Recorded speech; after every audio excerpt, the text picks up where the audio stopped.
গতকাল আমাদের মূল আলোচনাটাই ছিল আওয়ামী লীগের প্রতিষ্ঠা বার্ষিকী ৭৫তম প্লাটিনাম জুবলি।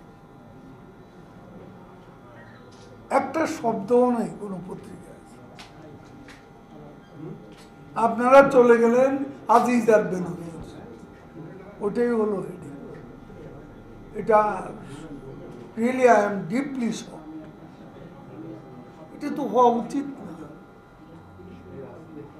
আমরা আমাদের প্রতিষ্ঠা বার্ষিকীটাকে ফোকাসে রেখে কথা বলেছি।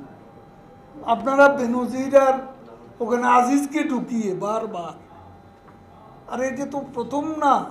বেনজির আজিজ প্রায় দিনই দেখি আমি কিছু বললেই ও দুজন আসে, তারেক রহমানের বিরুদ্ধে কিছু বললে সেটা আসে না। তারেক রহমানের দুর্নীতি নিয়ে কথা বলি, সেটা পত্রিকার পাতা পরের দিন পাই না। খুব দুর্ভাগ্যজনক এটা। আমাদের জার্নালিজমে অনেক প্রতিভাবান ছেলেমেয়েরা কাজ করে,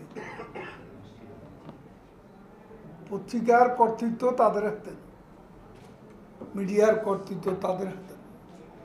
তারপরও যা দেখবে, যা শুনবে, সেটাই তো প্রচারিত হবে। এটাই তো মিডিয়ার ধর্ম, এটাই মিডিয়ার কর্তব্য।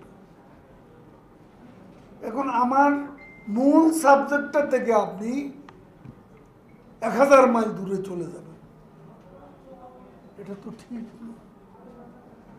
আমরা আজকে এই সভাগুলো, আজকের মিটিংটাও আমাদের হীরক জয়ন্তী ৭৫তম প্রতিষ্ঠা বার্ষিকী, এই উপলক্ষেই আমরা এই সভাটি ডেকেছি।